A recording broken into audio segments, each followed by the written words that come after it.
सल्लल्लाहु।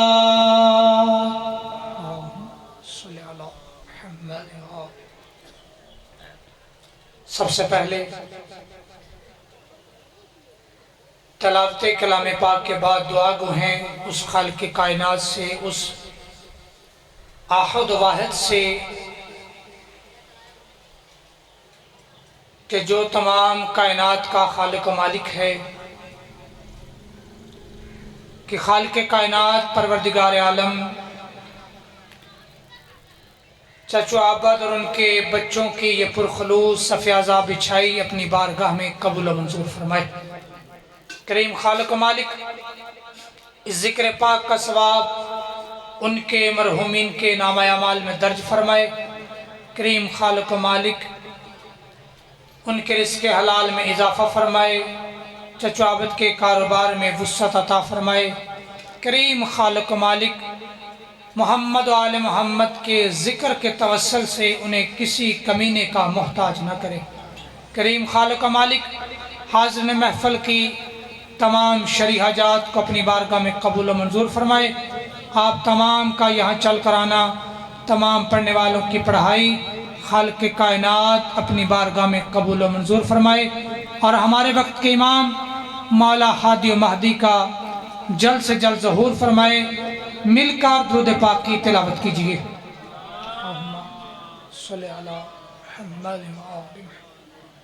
बस ज़्यादा देर आपको जहमत नहीं देनी, जैसे ही पढ़ने वाला मेरे पीछे आ गया इंशाअल्लाह उसके हवाले मिंबर। अज़ान मोहतरम, आज का दिन इस मुनासबत से ये मजलिस अज़ा रखी गई कि कल का दिन जो गुजर चुका है वो मेरे और आपके 9वें लाले वलायत और 7वें ताजदार इमामत मौलाए मूसा बिन जाफ़र अलैहिस्सलाम की शहादत है 25 रजबुल मरजब को, और आज 26 हो चुकी है। और उन्हीं की मुनासबत से ये मजलिस अज़ा मुनक्कद की गई। तो जाने मोहतरम, ये वो इमाम है जिसकी सारी जिंदगी कैद में गुजर गई। क्यों कैद में गुजरी? कि हाकिम वक्त को ये खतरा था, और ये एक को नहीं, हर हाकिम वक्त को जो भी पैगंबर इस्लाम के बाद दुनियावी हाकिम वक्त बना, उसे मोहम्मद व आले मोहम्मद से खतरा था कि कहीं ये हमारी कुर्सी न छीन ले।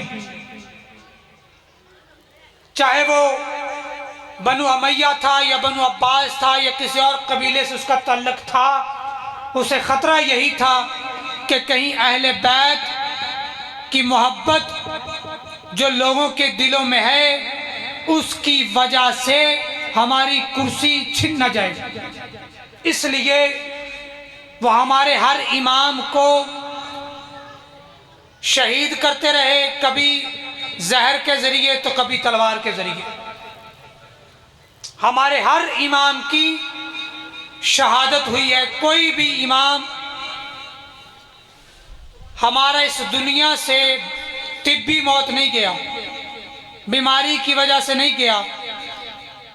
हर इमाम की शहादत हुई, और ये हर इमाम की ख्वाहिश भी थी कि परवरदिगार आलम हमें शहादत की मौत नसीब फरमाना, हर इमाम की।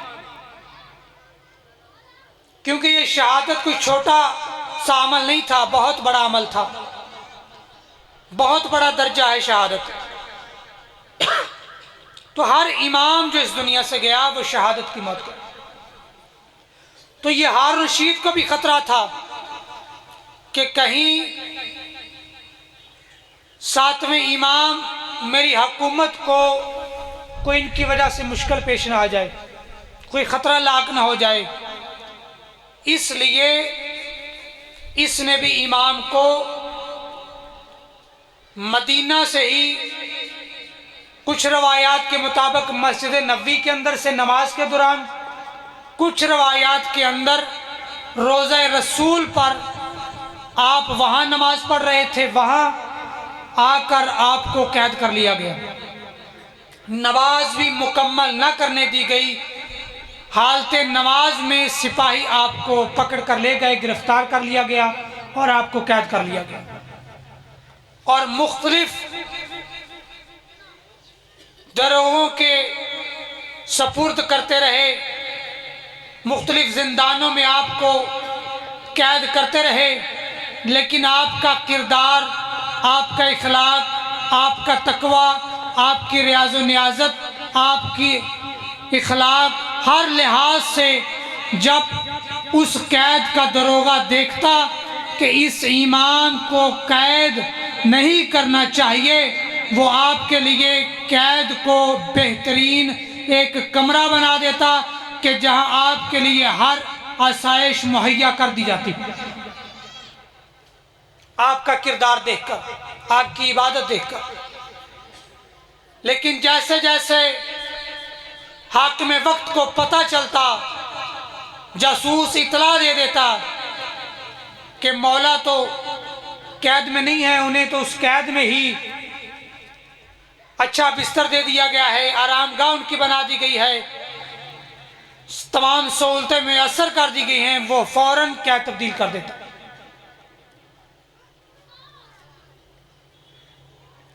ये इस वजह से करता था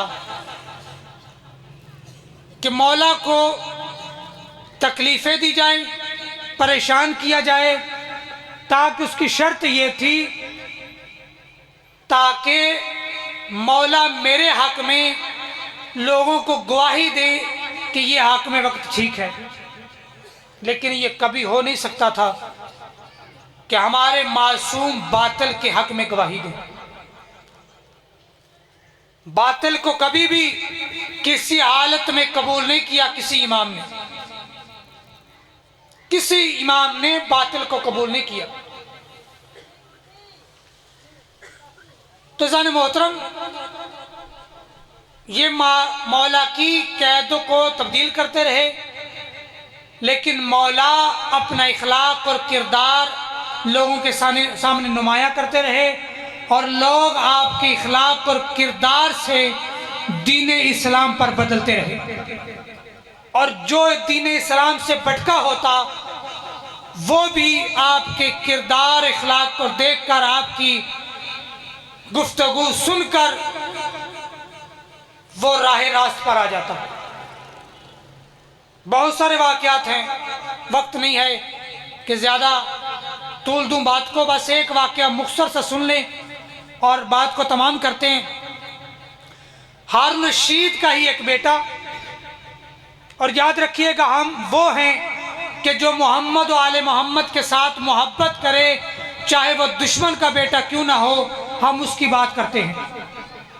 हारून रशीद का बेटा, हारून रशीद ने अपने उस बेटे को अपनी तरफ लाने की बड़ी कोशिश की। वो बातकवा था, परहेजगार, मुत्तकी, उसका मोहम्मद व आले मोहम्मद के साथ उसकी बड़ी मोहब्बत थी। जब कभी कोई बात होती मासूमीन अलैहिस्सलाम के खिलाफ दरबार में, तो वो दरबार से उठ जाया करता। एक दिन उसने अपने वजीरों मुशीरों को इकट्ठा किया कि देखो, ये मेरा बेटा जो है, यह हुकूमत के मामलात में कोई इसकी यानी कोई मामलात इसके दरपेश नहीं आते, ये तवज्जो नहीं देता हुकूमत के मामलात में, क्या किया जाए इसका? ये मेरी हुकूमत की तरफ तवज्जो नहीं देता। उन्होंने कहा ऐसा करो कि इसे किसी मुल्क का वजीर बनाकर भेज दो, उसकी वजारत दे दो इसको। ये खुद ब खुद जब वजारत मिल जाएगी तो ये दुनिया की रंगीनी में खो जाएगा और तेरी बात मानने लग जाएगा। कहा ठीक है। उसे बुलाया, कहा कि मैं तुझे यमन की वजारत देकर भेजता हूं या किसी और मुल्क की वजारत देकर तुझे भेजता हूं, वहां जाकर तूने वजारत संभालनी है और हुकूमत के मामलात को संभालना है। उसने वहां अपने बाप के सामने तो इनकार न किया, चुप करके चला गया। जाकर मां से इजाजत ली कि मैं यह हुकूमत कबूल नहीं करता, ये गासिब है लोग, इन्होंने मोहम्मद और आले मोहम्मद की हुकूमत गसब की हुई है, मुझे ये पसंद नहीं है, मैं यहां से जा रहा हूं, मैं घर छोड़कर जा रहा हूं। अपनी माँ से इजाजत ली। माँ ने कहा बेटा ये दो चीजें हैं, एक कुरान है और एक ये अंगूठी है, ये ले जा। कुरान तुझे पढ़ने में काम आएगा और अंगूठी जब तुझे कभी मुसीबत पेश आ जाए इसे बेचकर तुम अपनी मुसीबत को हल कर लेना। मुख्तसर करूं कि वो चला गया। जब वो घर से निकला, एक शहर में चला गया, वहां जाकर वो अपनी रोजी की तलाश में फिरता रहा। रोजी की तलाश करते करते रोजी मजदूरी करता रहा। मजदूरी करते करते उसने घर लिया। घर लेकर एक दिन एक मोमन बंदा बाजार में चला गया, एक मजदूर को तलाश करने के लिए, काम करने के लिए। उससे उसकी मुलाकात हुई। कहा मजदूरी करोगे? कहा करूंगा। कहा क्या उजरत लोगे? उसने कहा 10 रुपए लूंगा, ना इससे कम ना ज्यादा। उसने कहा अच्छा।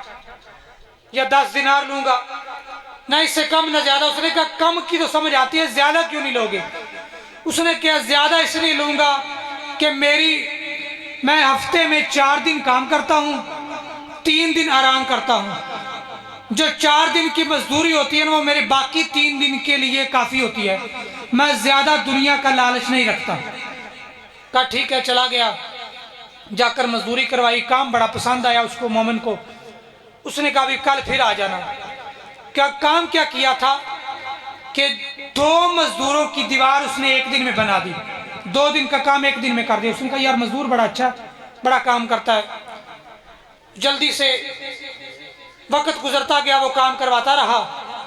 एक दिन जब उसे मजदूर की जरूरत पड़ी, बाजार में आया, लोगों से पूछा ये वही मजदूर दोबारा क्यों नहीं आया? उन्होंने कहा वो इसलिए नहीं आया कि आज वो बीमार है, उसकी तीमारदारी के लिए आ गया। जब तीमारदारी के लिए मोमिन पहुंचा ना, तो कहा कि तुम बीमार हो? कहा हाँ बीमार हूं, इसलिए मजदूरी पर नहीं आ सका, काम पर नहीं आ सका। कहा मेरा वक्त करीब है, अच्छा हुआ तुम आ गए, मैं तुमसे कुछ वसीयत करना चाहता हूं। कहा कौन सी? कहा ये अंगूठी और ये कुरान जाकर बगदाद में हारून रशीद को दे देना, और मेरा आखिरी वक्त है, मैं इस दुनिया से जाने लगा हूं। उसने कहा यार इतनी बड़ी जिम्मेदारी मुझे ना सौंपो, मैं नहीं कर सकूं। उसने कहा तुम नहीं करनी है, तुम इस इलाके और मेरा गुस्लो कफन भी तुमने करना है। बस अभी बातें कर रहे थे कि अचानक से वो बिस्तर से उठा और उठकर इस्तकबाल किया। जब इस्तकबाल किया ना, तो परेशान हो गया मोमिन, भाई क्यों उठ रहे हो? तुम तो बीमार हो, उठा जा नहीं रहा, तुम बिस्तर से क्यों उठ रहे हो? उसने कहा वो देखो मेरा मौला अमीर कायनात अली इब्न अबी तालिब मुझे लेने के लिए आ गए, मुझे लेने के लिए आ गए।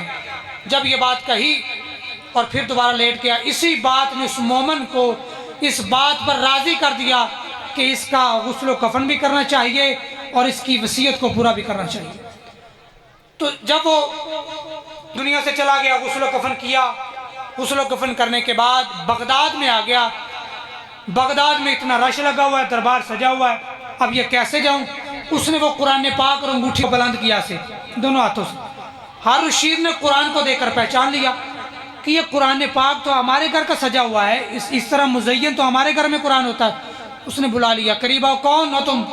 उसने अपना सारा तारफ कराया। कहा ये कुरान कहाँ से लिया? कहा ये तुम्हारे बेटे ने दिया था।